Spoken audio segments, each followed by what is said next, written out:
Good morning, good evening, depending on where you are joining us from around the world. My name is Eric Malice. Welcome to another edition of SMAARC webinar series. It's an honor to welcome you all. The Smart Manufacturing for AI and AR and Robotics Consortium.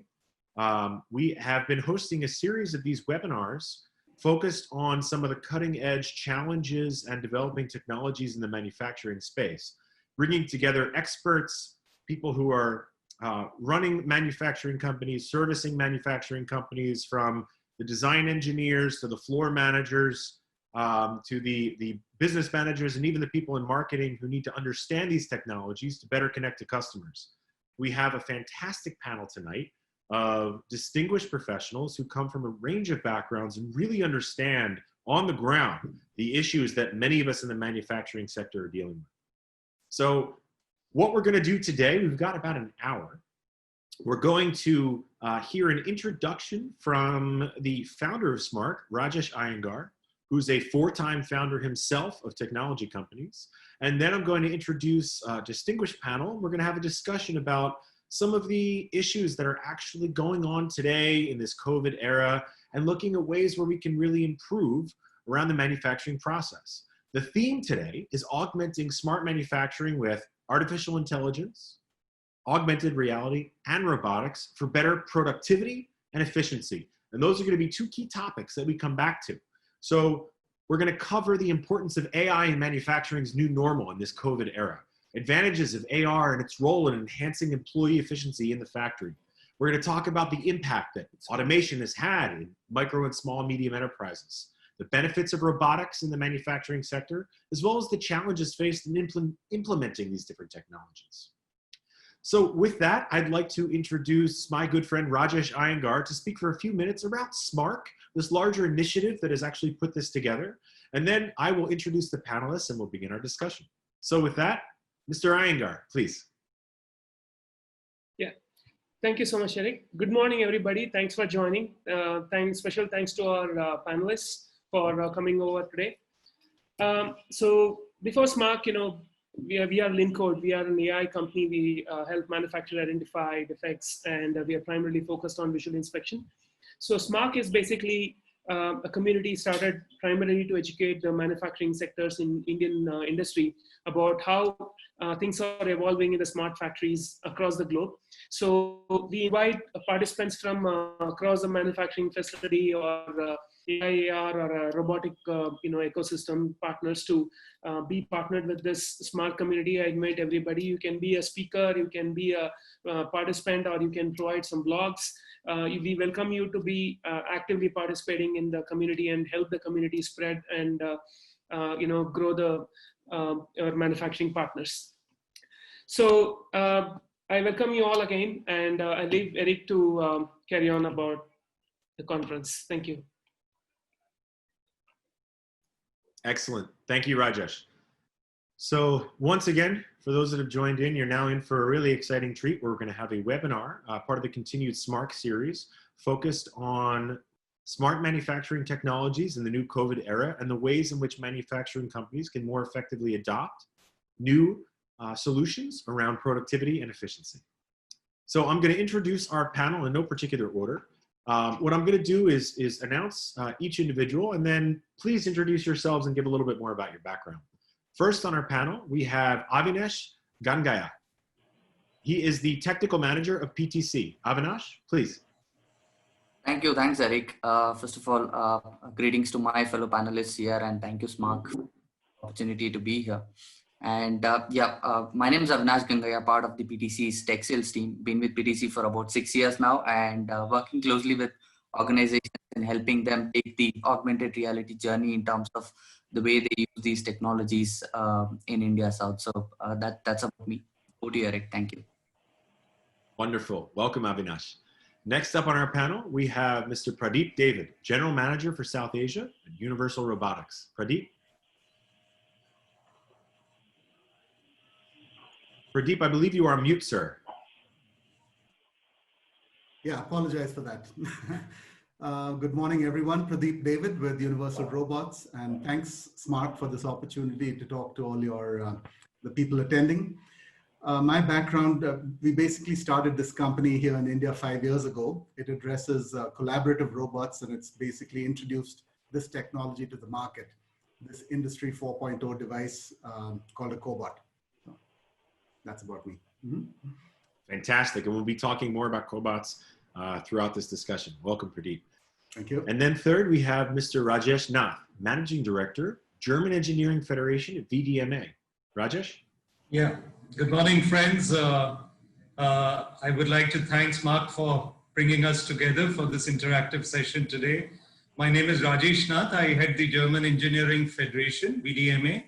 It's the Association of the German Machinery and Plant Manufacturers. And we are the largest industrial association in Europe. We are active in various industrial segments. In fact, VDMA has 38 industrial segments.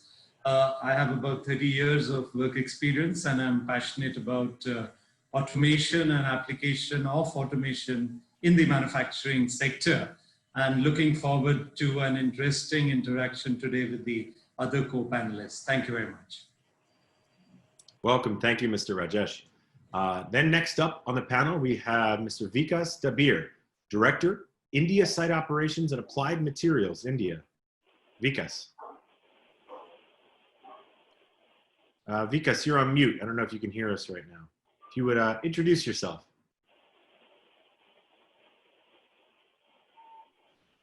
Okay. All right. Was able to get that unmuted. Hey, good morning, everyone. Wonderful to be on this panel.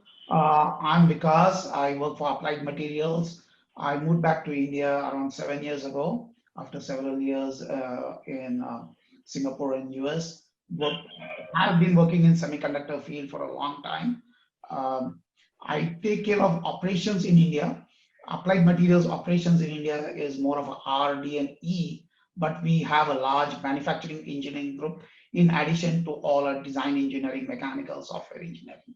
So that's how I got involved in this, to talk about how do we automate our factories in Singapore as well as in Taiwan and US by using a lot of the IoT techniques and AI, most important. Plus, I'm looking forward to hearing from some other panelists as well as some Q&A to see where we can support and take this forward in India. Thank you. Yes. Excellent. Welcome, Vikas. And then next in the panel, we have Ramanand Subramaniam. Yes, sir. Thank you, sir. Yeah. It's just great to connect with all of you, especially on the auspicious day that, the 30th journey of, Lenco. I am Ramanand Subramaniam. I head the IT, General Manager IT for John Distillery Operations. So whatever the time, we always keep you enthusiasm by providing you the liquor, so that you all always enthusiastic. That is what our industry itself, business itself. Myself, mostly my life went into the implementation, in all kind of implementation. So where my co-panelists and friends produce, I make sure that I implement to the people so that they use it better. That is what our stand. As an organization, we expand, across India, and a lot of, the initiatives on the implementation and the automations being done. So I'm sure that, a lot of value add, I would like to bring to the table. Thank you. Excellent. Thank you. And that was Ramanand, GM of Information Technology at John Distilleries. And then finally on our panel, we have Subarna Paul, Digital Transformation Lead, Tata Motors. Subarna?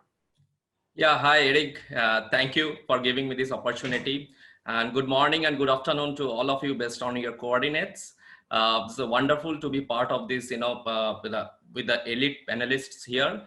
So I'm associated with, Tata Motors since last 15 years, having worked across, multiple domains, including manufacturing, customer engagement, supply chain, warehouse. So this is an, interesting era where AI and, basically other digital technologies are kind of, unfolding in front of us. So happy to be part of this, interesting, session. Excellent. Well, welcome, Subarna. And now what I'm going to do, before we kick things off the discussion, I'll talk a little bit about the format. So those of you joining in from work or home have an idea what to expect. So we've got, as you can see, 6 distinguished panelists. What we're going to do is I have a number of questions I'm going to moderate, and I'm going to ask the panelists the questions. but I want to encourage, I might choose one specific panelist to start off and take an answer, but we really want this to be a conversation. We want people to offer different perspectives, add to what each other's saying, or if you have a different view, feel free to respectfully disagree and give your opinion. I would encourage you to keep your answers short, and we can have a few people chime in on each question. While we're doing that, I would also encourage those who are joining in from work or home, feel free to submit questions on the Q&A box here in Zoom. You can click that on the panel on the bottom, and we have a panel actually behind the scenes reviewing the questions and curating them. Some questions they might just answer live and you'll be able to see those in writing. And if there are questions that really lend themselves well to the topics we're discussing, they're gonna let me know, and I'm gonna interject some audience questions as we're speaking throughout this hour. So please feel free to let us know what's on your mind if there's a topic you wanna hear more specificity. Another thought I have before we get started is there's been a lot happening in the industrial world, since COVID really hit and took shape February, March of this year. It's been a lot of discussions and a lot of companies, they've already seen the work shortages and the economic shifts, some of the layoffs. Some companies are starting to get back into it now. And people are really thinking about, all right, I'm back in this. How do we adjust to this new normal, and how do we really adapt it and go forward? So I'd encourage the panel to dare to be specific. Reach down and think of specific examples of things that are actually happening in current, not so generic, because we've heard that. We really want to dive deep and see how have these issues affected your company, and what have you seen specifically so that we can all learn from each other, because ultimately we're all in this together. So with that, I will kick things off by asking, first we're going to start with the topic of AI. Mr. Subarna Paul, start off by just answering me, how important is AI today in manufacturing, considering this whole new normal? Because for the last 5 years, there's been a lot of talk about how AI is revolutionizing manufacturing as we know it. But now, where we can see really the impacts that COVID has specifically had, how has that really changed how people are viewing AI and its importance in the manufacturing sector? Yeah, well, Eric, so if you look at it, you talked about the new normal scenario, correct? And because of this, pandemic situation, which COVID-19, kind of forced us to be in, unfortunately though, but we have shifted a momentum, jump in terms of technology adoption. So, earlier in manufacturing industry, if you look at it, working from home was a taboo. Okay, but it is not more anymore actually. People have adopted the work from home, basically operations, very effectively and efficiently. The plants are running, okay, though at a minimal capacity or maybe an, optimal capacity. But the things are that it is kind of, forcing us to think beyond what can be done, and then, going forward to AI adoption. So talking of, some specific use cases of, AI implementations, like, how the quality, of a product can be kind of, captured or kind of investigated, by implementation of AI technologies, machine learning, image processing, and all that stuff. Okay, so these are very much important stuff, and how the manufacturing industries are kind of, enabling the faster decision making, at the executive level or at the operation level. So these are kind of forcing us to think beyond adopting AI into the larger context, not just limiting into, a few specific scenarios, but, going broader sense.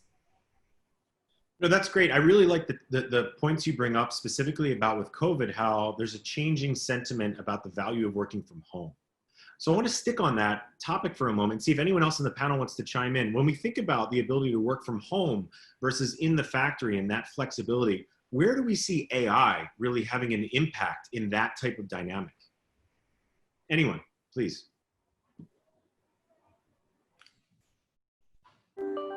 Eric, I can pitch in my point a little bit, with things, with resources and then expertise being in different location at this point in time. But it is all the more important to ensure, when the unlock 1.0 or unlock 2.0 started, it is very important for any of the organization to come back and then be up and running, at least to be about 85% to 100, if not 100%, it should at least be 80-85%, right? So you also need to ensure that the machines are running, throughout without any kind of challenges. So the more you're able to predict, the more you're able to understand when would there be a breakdown, when is a service needed, with all these kind of technologies being pitched in.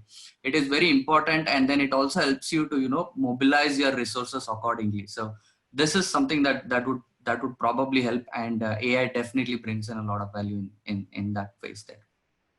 Yeah, some great points there. You know, we've heard for over a decade around predictability and predictive maintenance being an important part of AI. In fact, that was really one of the first areas to take off over a decade ago. But now the ability to work from home, it shows us how important it is to have prediction around, okay, if we're going to have a skeleton crew on staff, where do we think we might need people at certain rotations based on this prediction? And then how do we respond when things don't go according to plan? So that's a great point. Anyone else have another example of where AI can impact remote working? Vikas. This is because, let me just add a couple of things, right? The way in applied materials, and this is specific, very specific to our factories in US, where, as you guys know, Texas got it, the second wave, they were very heavily impacted. The fact that we have so much of artificial intelligence that is being used in our supply chain was a huge boost to avoid going to office and still running the factory full swing. Our first quarter we were hit, but second quarter we completely recovered, and with everybody except the actual technicians working from home. So the amount of impact that the artificial intelligence has brought into our planning systems, production planning systems, materials planning systems is just enormous. And that's a classic example of showing how we brought in technology that we thought was 2-3 years away to help us now. And I'm talking of quarters. For us, second quarter was February, March, April, and the third quarter, April, May, June is when we completely recovered. So I just thought I should bring that up. Excellent. Rick, I would also like to, can I add a little bit? Yes. I would also, especially during the COVID period, I think remote monitoring, or let's look at augmented reality, I think it's playing an important role because people are not able to move or visit the plants. For example, service engineers from remote locations, they can monitor the machines, give typical remedial action or advise the customer, and really their physical presence on site is perhaps not required, and this could be handled off-site. And I think this is one of the biggest advantages of where we are using artificial intelligence and AR in this difficult time of COVID, where there's a lot of restriction, limitation of movement of man and material from one location to the other location. So this would be excellent from my side. And we're going to talk, actually, I'm glad you brought that up. We're going to cover more detail, you know, AR, robotics, automation, and then the implementation of all three over the next 45 minutes. So those are some really good points. What I want to now go back to is this notion of AI in manufacturing. And I'm going to ask a question that first I want to get a poll. You're all going to raise your hands. And then I'm going to jump in and maybe get some more specifics. So the question is about industry, right? And before we go sector by sector, just thinking about the size of the industry, right? So some businesses are focused on mass production, right? Where you're making really high quantities at high volumes and you need consistency. Other industries are focused on critical part production, right? When you have maybe smaller volumes, but the detail, microscopic accuracy is so important. And so this question is really for everyone. I want to know, would you think about where AI is going to make a bigger impact going forward?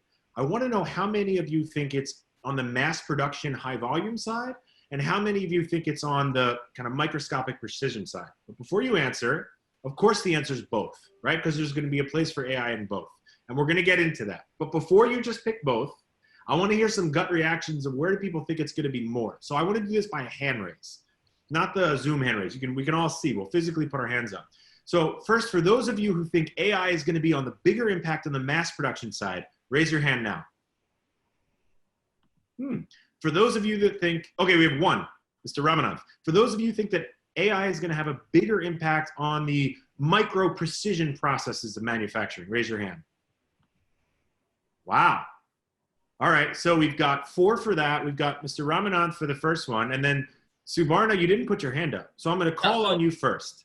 I'm going to direct you to this question and say, why don't you speak a little bit about what are your thoughts on where AI is going to have a bigger impact, large or small? Yeah. So if you ask me, so actually I didn't raise my hand because I saw the impact in both the areas actually, equally. So in mass production, what happens, the products are churning out at a very fast rate, continuous basis, maybe to 24/7 operations also in certain cases. Now what happens, if, today the operators are there in night shifts, the supervision level is very less. Okay, generally in the morning or the afternoon shifts, the supervisors are there, so they can take the decisions. Okay, and where the blue collar operators can do the work, and if the decision point is what, they can go back to the supervisors. But in the night shifts, the problem is that it is all about these operators managing the work with limited supervision. So definitely AI can pitch in, help in, or augment the capability of decision making of the the machine operators or the assembly line operators kind of thing, and thus making them empowered in doing their job. Okay, and that is a very interesting use case actually, where the operators feel that they are owning the production line. Okay, rather than they are just contributing to the piece of the work which they are supposed to do. So the quality piece of is very important. Suppose your the batch changes, your product, you have multiple product configurations running in a mass production line also. So, and because the customer preferences changes, probably your change of product configurations is at a very faster rate in a mass production line also. So for quick changeover also, this is going to help us. And what is the next bits, next part to be fixed in the assembly line? So AI can give the operators that, okay, this is the next part coming in, so you need to fix that part, not the other part which probably resemble very similar to the the other part which are fixing on the earlier batch. Okay, so from that perspective, the error rate reduction, the turnaround time, the decision making, all these kind of things are going to be very helpful from mass production standpoint. The second thing is that from the critical part production standpoint, where, as you correctly mentioned, the microscopic level accuracy. Now there are different tools which are available to determine the microscopic level accuracy. But the thing is that all these tools take large amount of time, so you cannot go for 100% checking in that case, probably, because if you are producing, just to take an example, 100% parts, probably you go for 10%, 20% at the basically basis on the sample size, and kind of take those quality parameters check, and then you pass the quality of the entire batch. Okay, but what you are basically assuming in that, your production process is running at the Six Sigma level.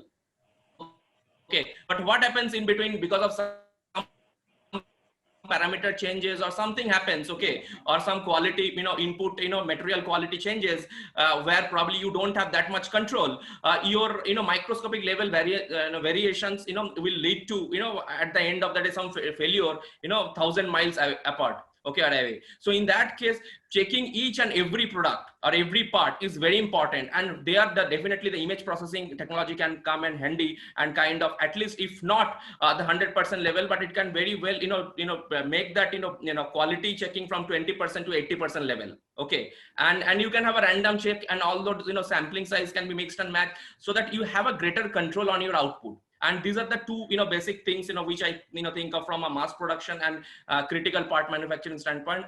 AI is going to be very helpful. That was excellent. That was a great overview covering sort of the large scale mass production, then drilling in more detail. So I have a follow-up question on the latter half, and this is for one of the four gentlemen that raised their hand, thinking that it would be the micro precision, sort of smaller detail process manufacturing where AI is stronger. And the follow-up question is not why, because I think we just heard that, but I'm actually going to look now to a Q&A from someone in the audience asked, what's the level of technology that we need in order to involve AI into the smaller scale? Because the smaller scale has different budget constraints, and AI is often more expensive. So for one of the four of you that really thought, okay, in the small scale, the question is, well, how do we get it in there given budget issues? Should I? Rajesh. If you look at the small scale industry, let's look at the Indian scenario, Eric. India has around 63.4 million mid-small size enterprises, which contribute almost 40% to our GDP and employ 120 million people. So the MSME is actually the backbone of the Indian manufacturing sector.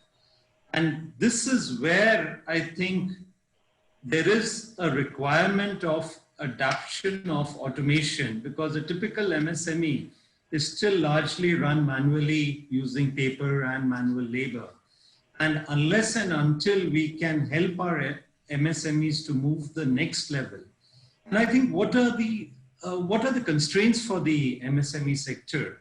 Primarily, it's the cost factor. They are looking at a return of investment, a quick return of ROI. Then second is apprehension.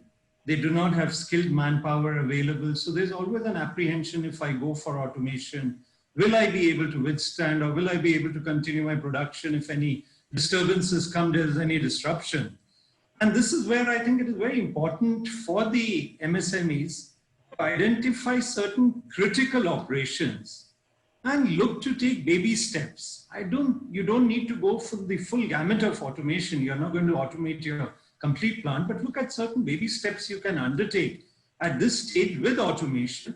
For example, have sensors on the machine, capture important data from your critical machines, bearing temperature, vibration, and then analyze this data. The advantage when we are looking at Industry 4.0, actually we are moving from mass production to more customized production or mass customization, if we can look at, and access the data and then take remedial action. So if you can prevent the breakdown of the machine, you can improve your productivity, you can produce at a better quality and at a better price. And this is where the MSME can get the cutting edge, because for them, the cost point of view, the cost constraints are always there.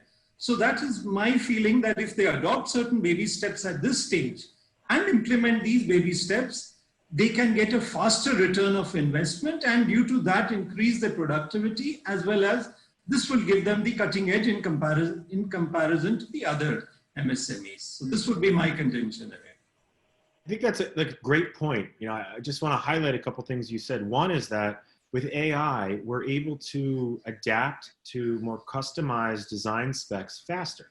And that's one of the main advantages. There's many. But I like that you're almost drawing a parallel, that in the same way companies can manufacture with shorter setup times and more flexibility, in the same way you can add that philosophy to your own innovation, your internal innovation, which is you don't need to throw out the entire playbook, but you can look at which challenges are we facing as an organization which are really costing us more money, or you can look at in the marketplace, where's the competition driving success, in a way that I could probably lean to and see where there could be a change there and build up incrementally. And the way the world is moving, technology is becoming more and more integrated. So the idea of being able to start small and go over time really makes a lot of sense. So I think those are some great points. I want to shift topics slightly now and drill down specifically of all the different aspects when we're looking at AI. Let's talk for a minute about cobots and robots. And so there's been a lot of talk lately about how these have come about in organizations. I've seen firsthand a lot of organizations that have implemented cobots and robots in specific manufacturing settings. And what I want to do is ask Mr. Pradeep David, can you talk to us briefly about the differences between cobots and industrial robots in terms of not just what they are, but really their industrial applications? When would you look to one versus the other? Yeah, that's a great question, Eric. And, robots have been around since 1961. So if you see General Motors implemented the first robot in 1961, just about as old as I am. So it's really old technology, it's been there forever. And cobots, on the other hand, are relatively new. The ISO standard, which allows a robot and a human to work together, which is called collaborative robots, only was ratified in 2016. So we're only talking about a 4-year-old technology. It's been going around for 10 years or so now. But there's a very interesting point here from an Indian perspective. Robots have not really been popular in India. If you look at the International Federation of Robotics, there's statistics about the average number of robots per 10,000 employees is 99. So let's say about 100. 100 robots per 10,000 employees, that's the average for the world, all right? Do you know what India stands at? The answer is a grand total of 4, all right? Four robots per 10,000 employees compared to 800 on the other side, which is people like Singapore and Korea, all right? Germany is 700 plus, something like that. So it's interesting that, we know why India hasn't adopted too many robots. The abundance of labor, the cheap labor, all that is changing. with COVID particularly, availability of labor is a huge issue. And if India really wants to compete on the manufacturing scale, with the China, for example, is at 140 robots per 10,000 employees. So the reason I'm giving this parallels is I feel that cobots, which is not as threatening as a robot. A robot kills people, right? We've known cases where a robot has crushed a human being. Whereas a collaborative robot, on the other hand, is designed from ground up for a human and a robot to work together. So let's take a look at the practical examples. Like from an MSME perspective, you can now support partial automation. I don't need to automate my entire plant. I can have the human and robot working together. You wanted examples. Let's take Dell. Dell now, when they're packing servers, right? The server used to be carried by a human being. Another human being comes and puts the two end caps together, and the third human being puts the actual assembly into the box. Today, a collaborative robot holds the server, and this is about 3 to 4 per minute. A human being actually puts the two end caps together because it requires a little dexterity, and the cobot then puts the entire assembly in. So here's a beautiful example of human and robot working together. This is what a collaborative robot does, okay? The beauty again of this technology is it can be handled by the MSME, the worker at the MSME level. You don't need to be a qualified robot engineer to do that. You don't need a big fence to protect yourself, right? So I believe in the Indian context, particularly, a cobot is a technology that was waiting to be discovered, all right? So that's a huge difference. I hope people pick that up between what a robot is, which is heavy, needs a fence around it, immobile, versus a cobot, which is lightweight, easy to program, movable. You know, I call it flexible automation. That guy didn't show up in that machine today. I move the cobot and have it operating there, right? It's almost a part of operational expenses as opposed to a capital expenditure. Okay. It's excellent. I like how you highlighted in the beginning, you know, there's some areas where naturally, you know, cobots or humans might be better equipped. Perhaps it's safety or dexterity or the requirement for quick decision making. But then also there's this, as you said, flexible cobots, right? The idea of having sort of a generic filler that can go in and fill in the gaps. There's so many opportunities. Before we turn to the next topic, I want to open this up to anyone else in the panel. Anyone else who's had an interesting experience watching the integration of cobots with employees in the factory, just want to add something about an example that might be relevant for the audience.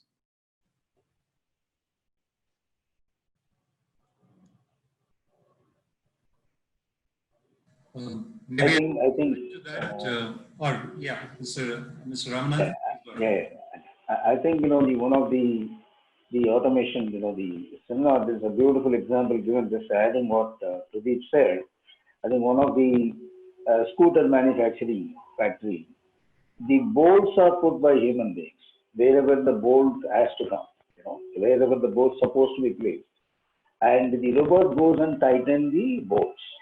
That is, you know, one of the classical example which can connect with the robotics.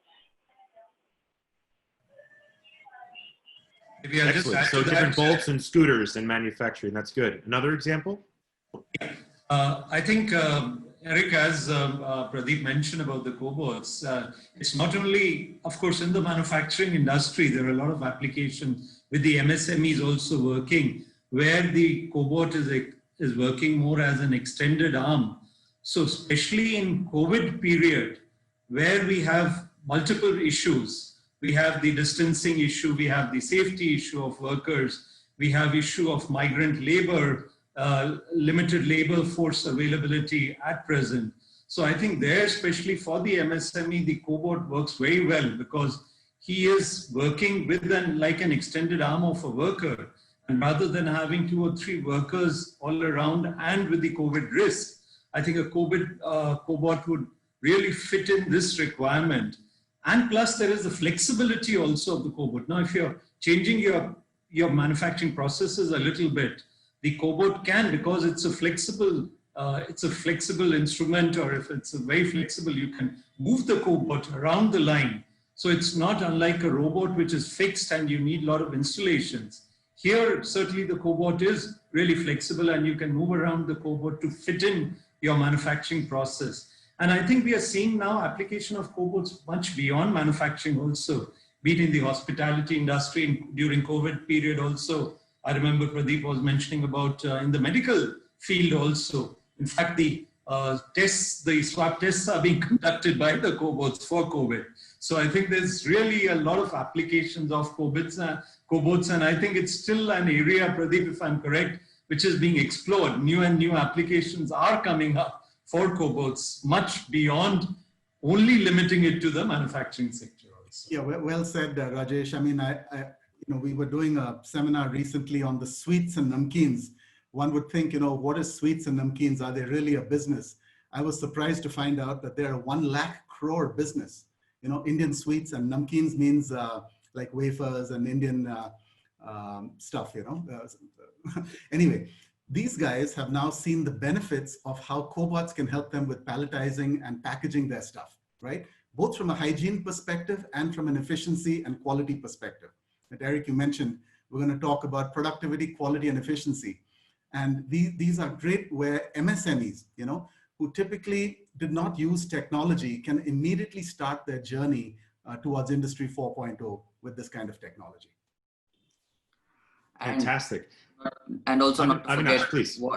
and also not to forget what cobots also bring in is the error-free manufacturing, right? So we're talking about error-free manufacturing leading to better quality output. So this is again a very, very critical criteria, especially when we're talking about, focused, customized manufacturing in place. Yeah, great point about the error-free and the precision that they can do. So I'll stick with you for a minute, Avinash. I want to expand a little bit more about this topic of where we can use technology as humans to augment our ability to be accurate, precise, and effective in manufacturing. But I want to shift, instead of just focusing on cobots, specifically with augmented reality. See, I did a pun there. It's the same idea where we can use technology to go beyond our own limitations as humans. So talk for me a minute about AR. Specifically, what do you think are the biggest challenges in manufacturing where AR is going to be the leader in helping us overcome them? Well, Eric, I'm looking at couple of pointers here, which will probably help any organization looking at, especially in the manufacturing shop floor. Your products are not getting simpler day by day; they're just getting more and more complex, and your customers are not getting any less demanding any which ways, right? Whether it's COVID or not, your customers are more and more demanding day by day, right? So one is, you probably have to, if you just walk into any traditional manufacturing shop floor, you have set of manufacturing assembly stations where, your workforce are given those boring 2D sheets that are there. And then, it is also sometimes very, very difficult to interpret it. So what happens is with the also emergence of technology, somebody can put on a wearable like this and then probably automatically superimpose a 3D digital information right in front of them to go ahead and then, assemble things in a very, very accurate way, so that it is again leading to an error-free manufacturing. So the workers do not tend to, commit any kind of errors in the way they are manufacturing or assembling these stuff day by day. That is one. Second is, with also organizations focusing on releasing more and more products, you also have to train the same set of workforce to be up and running for this new set of assembly processes as well, right? So usually workers focuses on, you have to at least either keep the machines idle, or you have to take these people to a set of training location and then train them on how it's to be assembled and all that. But if you have AR in place, that would go ahead and then, quickly help you to look at it and then do it on the job. Your one is you're still going ahead with your production in place. You're also training these people at a very, at an extremely less amount of time. Whatever that was taking about 5 days of time, you can do it in 2 days, right? Thereby saving 3 days of, man-hour efforts. That is the second one in terms of training. And third is, this will also probably, would be probably more focused on pharma as well. But, if you look at manufacturing, especially in a shop floor, you also have to do a lot of changeover SOPs in place. And more often than not, if as and when the machines are complex or the processes are complex, you often rely on expertise to be there. So if you have your expert stuck somewhere in one location of the country, and then they're not able to travel, it is very difficult. And more often than not, these SOPs or changeovers are scheduled around the availability of the expert himself, right? So if the expert is not there, you just cannot have any new engineer come over and then look at the manuals and then ask him to go over and do it. So that is very difficult, right? So if you have all these things in place, you are able to, leverage whatever the knowledge that the expert has, capture it in an augmented reality way, and then, augment the same thing to a newly joined engineer, because he would be facing, or because he would be taking through the same steps that the expert would do. You're basically having an error-free changeover process as well. And last one, but not the least, again, because of COVID, while this was very, very important even before COVID hit us, but COVID has made it even more important because what we all need is the remote expertise. You know, you have your expert sitting on one location, and then you have factories or production offices in about couple of 4 or 5 different locations, and maybe in different countries as well, right? Depending on whatever we have. But you know, when something goes for a toss and then your expert is in one location to the other. In fact, I know of organizations where they find it difficult if something goes for a toss. They have to fly their expert the very next minute on the next available flight to that location, because you cannot afford a longer downtime. So what we do, what you can do right now is, because of remote support technologies available, people can quickly bring up an iPad or a mobile device, and then have the technician on the shop floor going through the who's seeking for a service request. Both of them are able to easily collaborate, and then quickly, you know, get rid of the breakdown, and then get the machine up and running. So these are the 4 critical points that I look at, especially from an augmented reality requirements for a manufacturing shop floor. I think those are fantastic points. And what's really interesting about the 4 points that you mentioned is the fact that they're so relevant now in a way that they didn't used to be. So you said, number 1, error-free manufacturing, where AR can help. You know, being error-free has become so much more important as technologies are getting smaller and errors can have more critical impacts as we become more interdependent in our technologies as a society. The second thing you said was training, right? So the importance of training people in a remote way and an expeditious way is become even more important, where people switch jobs and switch companies, and there's a lot more turnover. So being able to do that more efficiently is so key. Third, you talk about experts around the world and being able to have people AR kind of remote into wherever they are. And as we've seen the globalization of education and technology, we're relying on interdependent experts and globalized experts. So that's fascinating. And then finally, with remote workers being able to remote in and fix something, it's the same thing where we're leveraging, you know, globalization and geography. So this is a wonderful time for AR. I want to now migrate from AR into the notion of we've now covered robotics and AR, but ultimately we want to be able to just step back and let these processes work themselves to be more effective. So let's talk about automation. And my next question is going to be for Rajesh. How is automation enabling growth, specifically in the MSME sector? And how can MSMEs best benefit from smart manufacturing? Right. The main point, main criteria for MSME, Eric, is certainly the why they do not go for automation is the factor of cost and the uncertainty factor. Perhaps lack of skilled manpower. They don't have the skilled manpower availability. And that is where I think automation can really help and support the MSMEs. Now, if you are able to implement certain automation steps, be it baby steps also, that's why I use the term baby steps, because these are simple steps without really affecting a lot of cost factor into it.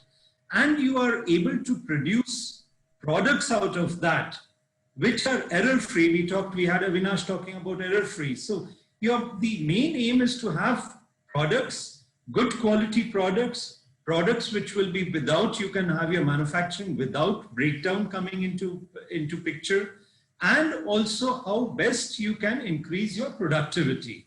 And I think AI, if we talk about artificial intelligence, we talk about smart manufacturing, we talk about Industry 4.0.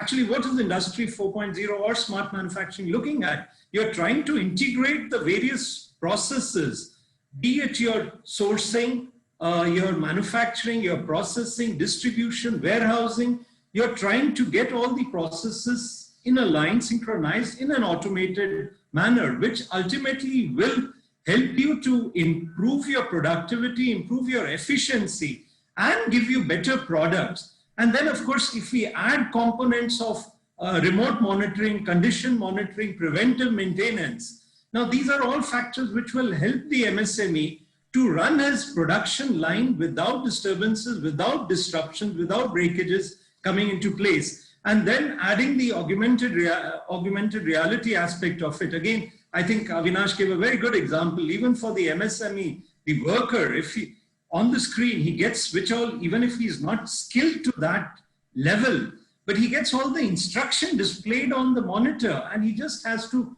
follow these instructions. So this will also help the MSME to, I mean, so they do not require through these tools, I would say, they do not require to employ people at a very high cost. The worker following the instructions can follow the various procedures also, and this would ultimately benefit the MSME.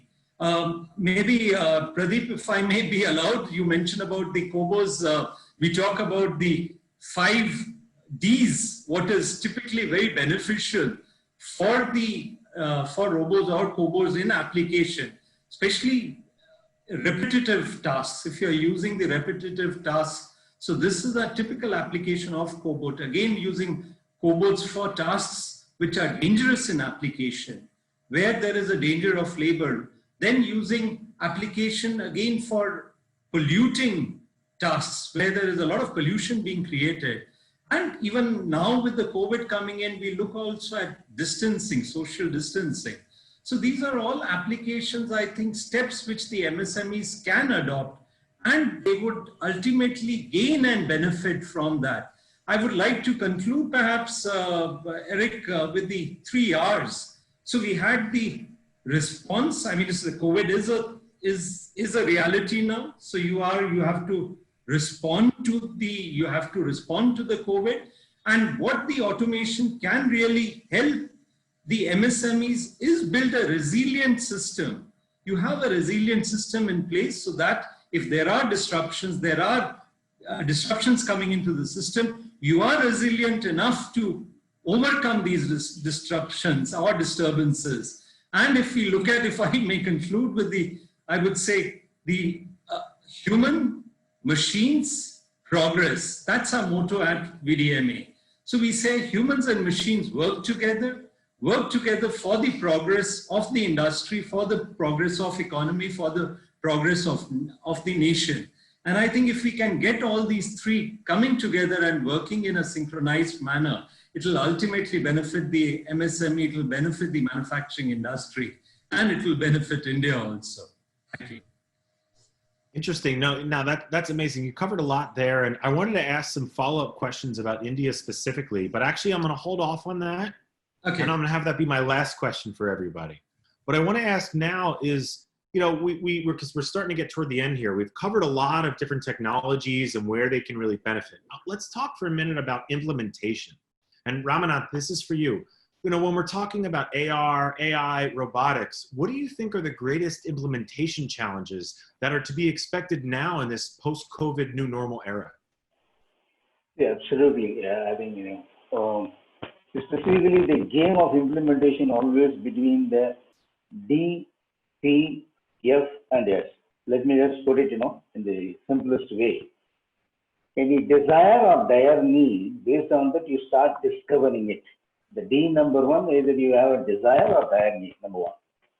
Number 2, you start discovering it, second D.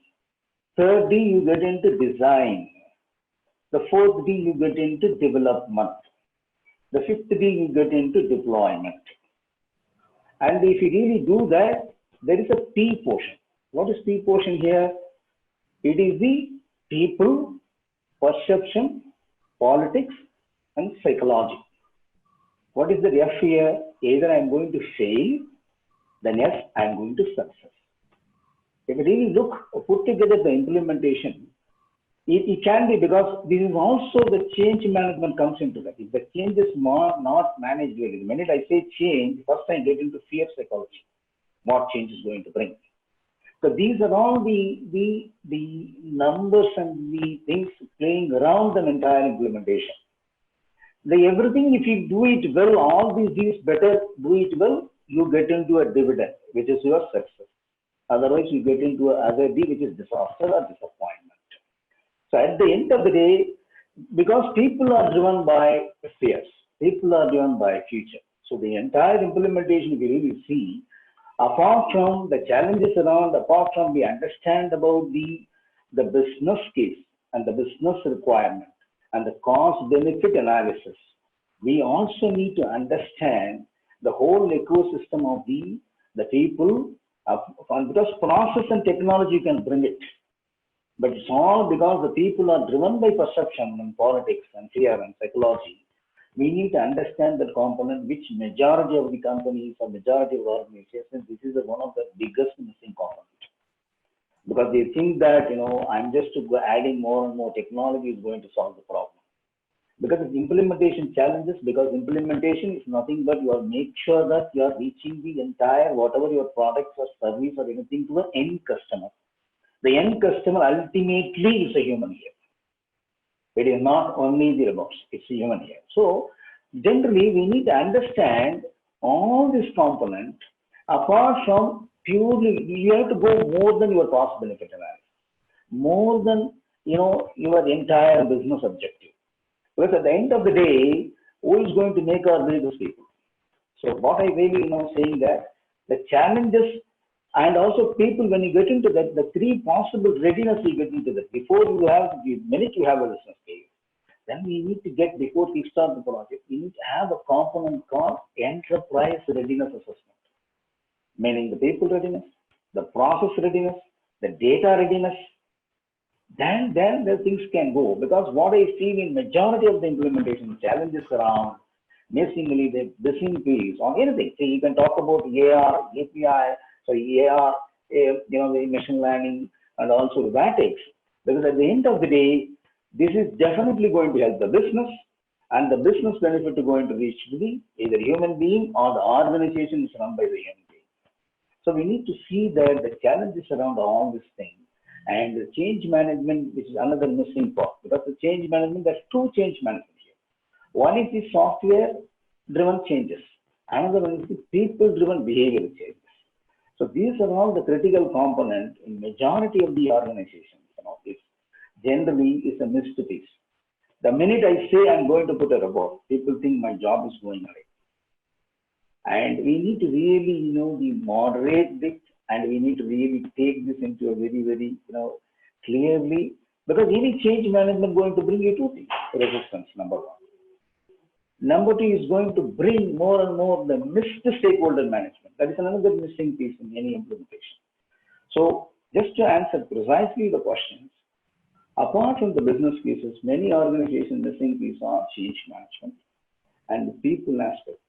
If we really do this well, all other these, and especially all the implementation will come reasonably against the expected result. That means you will have a failure-free implementation. If you miss any of these pieces, by default, you get into failed implementation. I think that's great. I mean, we're talking a lot about technologies, but you're absolutely right. The importance of thinking about change management and having a real plan about what the goals are, how you're going to implement, and then actually having an assessment that we're not just taking a reactive process to see how did it go, but really planning ahead of time. What's an assessment that we can use post-implementation and really judge the efficacy and see where to make further improvements? I think that's really important. So now we're nearing the end here. We're going to move into our lightning round. And we've selected just a few audience questions. And we're going to give, just one or two answers on each question. And we want to keep this to 1 or 2 sentences. And we're going to get through a handful here. So, ready? This is the lightning round audience Q&A. The first question we have is, due to COVID-19, what kind of jobs in the manufacturing industry are the highest at risk? Which jobs? What do we think? Anyone, shout it out. Pick a sector. Greg, I didn't get the last part of the question. Could you just repeat it, please? Yeah, sorry. It's given COVID-19 and its impact, which specific types of jobs in manufacturing industry are the most at risk? The most at risk of being lost? Jobs with the least value add, in my opinion. Least value add. Least value add. Great answer. What else? Jobs for the sake of jobs will not cut it unless it's adding value. Perfect. Next question. Considering the budget constraints, and we talked this a little bit before, we've got multiple questions. When you're a small scale industry player, in addition to taking baby steps, if you actually have a small budget, what kind of level of technology must be included in order to effectively deploy AI? Subarna. I think the first thing what an organization need to do is to collect the data as much as possible, because everything depends on the data. Analyze the data and take meaningful decision out of it, be it a kind of real-time decision or be it a kind of a bit lag decision, whatever. The decision making is the most important, so the data collection is the most important thing. I would also Excellent. And add here, Avinash, you want to add? yeah, I would also like to add here. So, because you mentioned the budget constraints, so the point here is, irrespective of whatever technology that we are looking at, be it AI, AR, IoT, or whatever it is, the very first point here is to understand the use case that we are looking at. Use case is basically the problem that you are trying to solve. And then the minute you realize the problem that you're trying to solve is about X value, you don't have to worry about investing in something that is X minus 10 or X minus 20 or whatever. So do not look at the budget. You have to look at the problem that you're solving using AI or AR or whatever it is, right? So that is very, very important. So identify the right use case. AR or AI can be fit into multiple other use cases in your organization, but you have to pick and choose the right use case that you can deploy quickly, and then you'll be able to scale up as easily as possible. So these two are very, very important, but identify the problem that you'll be able to solve, and then you have a value for that. So without that, it is very difficult to get any successful implementation. And that's a perfect segue to the next audience question, which is, when looking at the specific use case of quality management, how will AI impact quality management? I can take that up. Yeah, so especially when you're looking at a manufacturing line, the takt time is very, very minimal. The takt time is very minimal, and then you have to quickly understand, be it a workforce that you have or be it a robot that you have there. It has to quickly understand whether the product that is passing a particular line is a go or a no go, or is it approved or to be rejected or not, based on probably the image that you have. So you might call it, using AI, you might call it video analytics or image analytics or whatever. So you can leverage this technology, but the takt time is very, very important. So how quickly and how the speed with which the AI tool is able to quickly understand and then identify whether this component needs to go to the next station or not is very, very important. That's where the robotics, the robots come into play. That's where the AI comes into play, and that's also where the AR piece as well comes into play. So that plays a neat integration there. Excellent. All right, now we are down to our last question of the evening, and each of you are going to have a chance to respond. And then I'm going to turn it over to Rajesh for a quick thank you note. So the last question is, I want to focus more on India. So how can automation support the clarion call for making India Atmanirbhar, self-dependent, and make in India? So I'm going to start this question with Mr. Vikas Debir. How do we get India to be a center of excellence in Industry 4.0? I think the main thing to remember is, as we grow in the 21st century or the future, right, getting a capability is going to be more important than the cost. Every company, as we grow, when you're looking for suppliers or you're looking for getting into a product, it is your capability. India has a unique advantage of having a huge technical capability, which we should leverage. It's both the software as well as the hardware piece that goes together. Industry 4.0 is how do you make everything to work together to really make it more customized, cater to the growing needs of the industries in general. So that's where we have the unique advantage. So even though I'm, like I was explaining at the beginning, we are working for automating our factories in Singapore and Taiwan. And the only reason is the talent that is here. So that is the real thing that we should bring together. Wonderful. Mr. Rajesh, can you add to that, please? Same question. Yeah. I think Atmanirbhar Bharat is an opportunity to really kickstart Make in India 2.0. We've been talking about Make in India for quite some time now, and it's really the next step forward, Make in India 2.0. And I would like to mention the 3 R's here: re-energize, revamp, and reinforce. A strong industrial and manufacturing to make the industrial manufacturing sector stronger. And I feel here automation, Industry 4.0 can really play a role in helping India move the next level in the manufacturing domain. Perfect, perfect. Then I'm going to ask Mr. Ramanand, any quick thoughts about specifically the focus in India? The kind of the variation and innovativeness of problem bringing itself in India is more.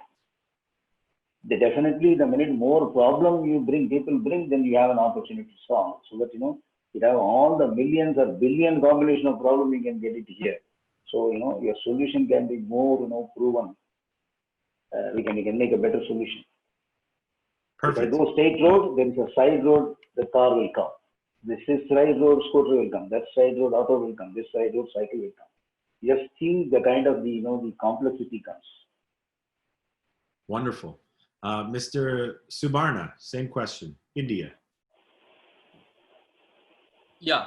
So I think more or strong partnership between industry and academia is going to help, because we have many engineering colleges, which are not only top notch, but there are different types of engineering colleges, and people are more excited. At least I can see today that people are more tech savvy. At least the young generations are right from the age of 14, 15, who are basically going to the next level of higher secondary education and all that stuff. So if we bring them with more industry oriented problem statement, excite them, and collaborate with them, I think that's going to make India kind of going up the curve.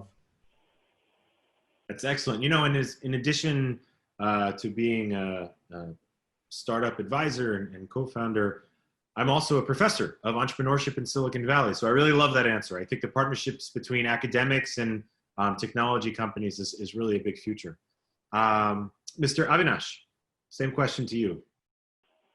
Well, if you ask me, whatever we spoke today is no more the technology of the future, and it is needed as we speak today in any and every organization that we are looking at. It's needed right now. And what makes it even more good for India also is the abundance of resource, as well as the organizations that you have. You have a lot of startups in the country that can help you with any of these technologies. So they'll help you with AI, AR, or any of these technologies. So the whole idea is, if you have a use case and if you have a focused willpower in terms of okay, let me go ahead and then get started. Let me go ahead and then, have a team to focus on going ahead with a digitalization initiative in your organization.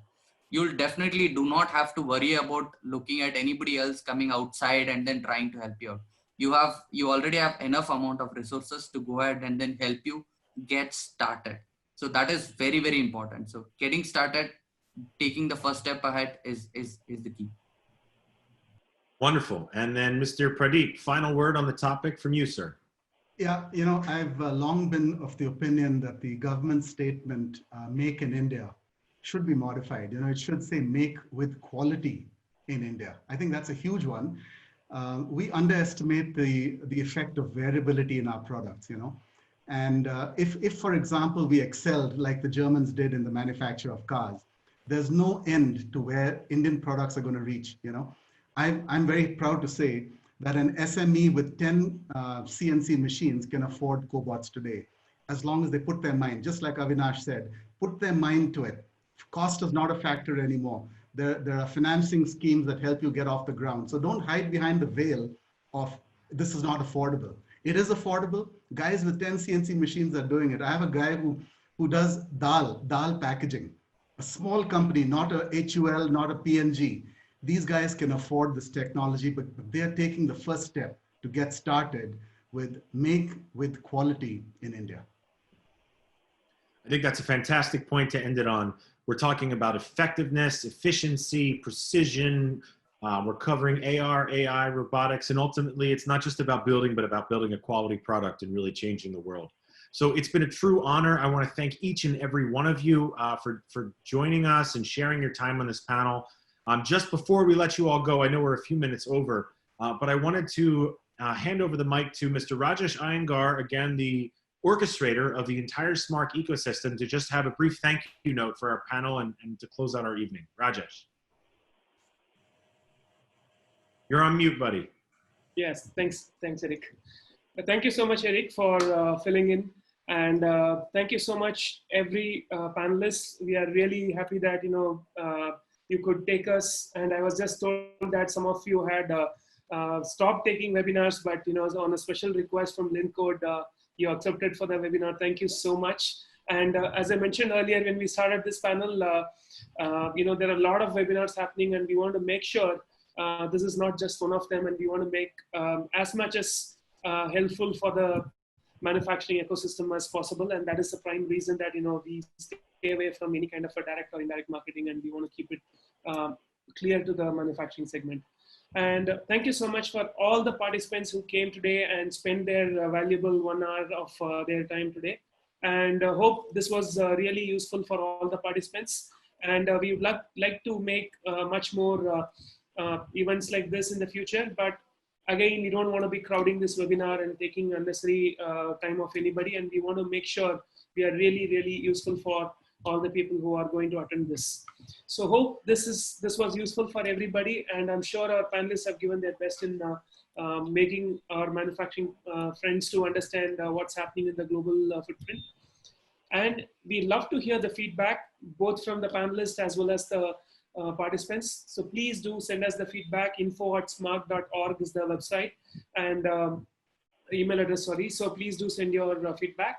And as well as if somebody wants to participate in future events, please do write to us. We are more than happy to have this ecosystem grown, be it India or anywhere else. So, thank you so much again, everybody. So back to you, Eric.